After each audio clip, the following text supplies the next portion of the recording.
आज की इस वीडियो में हम साइकिल की डिस्क ब्रेक की प्रॉब्लम को सॉल्व कर दिखाएंगे। यहाँ पर जो मेरा फ्रंट एंड रेयर दोनों डिस्क ब्रेक है इसमें अच्छी खासी प्रॉब्लम आ चुकी है।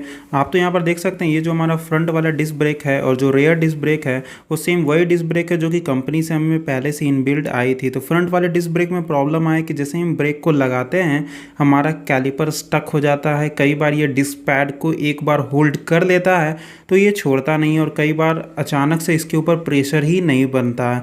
दूसरी जो पीछे वाली डिस्क की जो हमारी मशीन है उसमें एक प्रॉब्लम आ रहा है कि जैसे ही हम अपने एंकर बोल्ट को टाइट करते हैं जिससे हमारा वायर टाइट होता है तो इसकी जो इंटरनल थ्रेड है जो कि कैलिपर के अंदर है वो पूरी घिस चुकी है, जिस कारण से बोल्ट पूरा बाहर आता था। हम कितनी भी ट्राई करते हैं इसे सॉल्व करने की तो नहीं हो पा रही है। तो हम इसकी जगह पर दो अच्छी क्वालिटी की कैलिपर्स का यूज़ करेंगे। हम डायरेक्ट इसकी डिस्क ब्रेक की पूरी मशीन को ही चेंज कर देंगे, क्योंकि अगर आपका इंटरनल थ्रेड ख़राब हो गया है तो आप कुछ भी अगर इंटरनल डालकर उसे वापस से टाइट करेंगे तो वो उतना सक्सेसफुल नहीं होगा, काम चलाऊ हो जाएगा।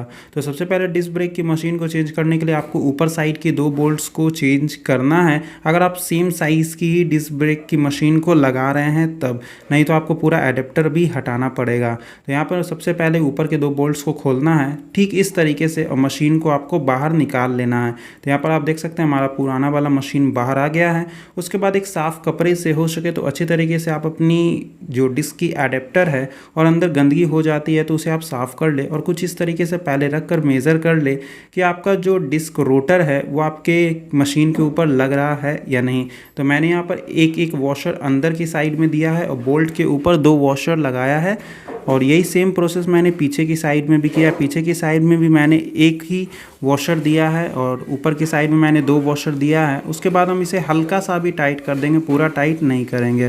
कैलिपर के अलाइनमेंट के लिए मैं आपको एकदम सिंपल सा ट्रिक बताऊंगा जिससे कोई भी बिगिनर इजी तरीके से अपनी कैलिपर को अलाइन कर लेगा। तो ये स्टेप कर लेने के बाद आपको बैरल स्क्रू को पूरा टाइट करके इसके अंदर से वायर को कुछ इस तरीके से निकाल लेना है और लॉक नट के अंदर कुछ इस तरीके से लगा देना है। सबका लॉक नट में जो मैकेनिज़्म होता है थोड़ा बहुत अलग होता है लेकिन सबका काम बिल्कुल सेम ही होता है। सबको अपनी वायर को टाइट करके होल्ड करना होता है। तो देख सकते हैं यहाँ पर हल्का सा वायर को हमने टाइट कर लिया। ऊपर के दोनों बोल्ट को हल्का सा और लूज़ कर लीजिए और ब्रेक को आपको होल्ड कर लेना है, यानी कि कैसे आपको ब्रेक लीवर को दबा कर रखना है और हल्का सा ऊपर के दोनों नट को आपको कुछ इस तरीके से टाइट करना है। दोनों बोल्ट को टाइट कर लीजिए। ब्रेक को होल्ड किए हुए ही, ब्रेक को छोड़कर आपको नहीं करना है, होल्ड करके करना है। होल्ड करने के बाद जब नट आपका टाइट हो जाए यानी कि बोल्ट आपका टाइट हो जाए उसके बाद आपको ब्रेक को छोड़ना है, उसके बाद आपको चेक करना है। तो यहाँ पर आप देख सकते हैं ऑलमोस्ट जो हमारा कैलिपर है वो अपनी तरीके से सेल्फ अलाइन हो जाता है। तो ये जो मेथड है लगभग 80% काम कर जाता है। उसके बाद आपको लगे कि बिल्कुल अच्छी तरीके से हो गया, इसमें कोई भी रबिंग नहीं आ रही है, तो आप इसे पूरी तरीके से फाइनल टाइट कर लें। नहीं तो वापस से एक बार ये फिर से आप प्रोसेस को कर सकते हैं।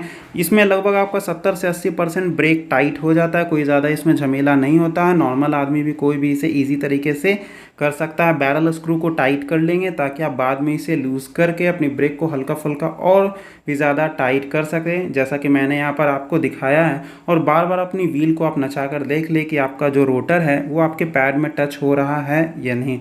ये प्रोसेस कर लेने के बाद आपका ब्रेक टाइट हो जाएगा। तो पीछे वाली जो हमारा मशीन का काम था वो पूरा ख़त्म हो चुका। हम आगे वाले में अब चेंज करेंगे। तो यहाँ पर आप देख सकते हैं न्यू वाली कैलिपर हमारी यहाँ पर है, तो इसकी भी कैलिपर को हम पूरी तरीके से चेंज कर देते हैं। मे भी आपका हो सकता है कि आप अब जब नया कैलिपर अपने साइकिल में इंस्टॉल करेंगे तो थोड़ा सा रब हो, तो थोड़ा सा रबिंग की जो प्रॉब्लम है वो आती है, लेकिन वो हल्का सा होती है, उतना ज़्यादा नहीं होता है कि आपका जो पूरा व्हील है उसके ऊपर पूरा इफेक्ट आ जाए या फिर लोड बढ़ जाए। तो ऐसा बिल्कुल भी ना हो, इसका आपको ध्यान रखना है। तो सिंपल सा सेम प्रोसेस आपको ऊपर के दोनों बोल्ट्स को खोलकर कैलिपर को कुछ इस तरीके से बाहर निकाल लेना है और उसके बाद आपको हल्का सा साफ़ कर देना है। जैसा कि मैंने आपको बताया था कि अच्छी तरीके से साफ़ कर लेंगे तो इसमें कोई भी धूल या कंकड़ नहीं रहेगी, तो आपका जो नट है और बोल्ट है वो अच्छी तरीके से लग जाएगा। तो सेम मैंने भी इसमें सेम ही प्रोसेस किया है। एक जो वॉशर है वो अंदर की साइड से मैंने यहाँ पर दिया है और जो दो वॉशर है या फिर एक वॉशर है आप इसे बाहर की साइड से भी दे सकते हैं। तो सिंपल सा आपको बस इसके अंदर लगाना है और कुछ इस तरीके से वॉशर को टाइट कर देना है बोल्ट की सहायता से।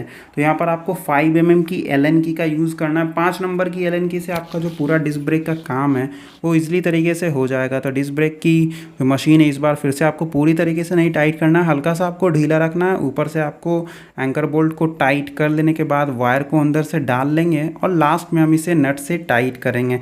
तो ज़रूरी नहीं होता है कि आप अभी इसे फाइनल तरीके से अपने वायर को टाइट करें, बस कैलिपर के अलाइनमेंट के लिए आप इसे अभी टाइट कर लें।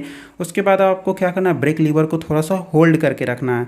थोड़ा सा प्रेस कर लेने के बाद आपको क्या करना है, अब आपकी जो कैलिपर है उसकी जो अलाइनमेंट है वो खुद ब खुद लगभग हो जाएगी। तो आपको इसे हल्का सा टाइट करना है। टाइट करने के बाद आप इसे दोबारा से चेक करेंगे। तो यहाँ पर आप देख सकते हैं मैंने इसे हल्का सा अभी टाइट कर लिया है। टाइट कर लेने के बाद आप अपनी व्हील को नचा कर देखेंगे, व्हील को घुमा कर देखेंगे। अगर रबिंग की प्रॉब्लम आ रही है तो ये प्रोसेस आप दोबारा करेंगे। दूसरी साइड में भी यहाँ पर आपको एक छोटा सा नट मिल जाता है जिससे आप अपनी दूसरी वाली पैड को थोड़ा सा आगे या पीछे करके एडजस्ट कर सकते हैं।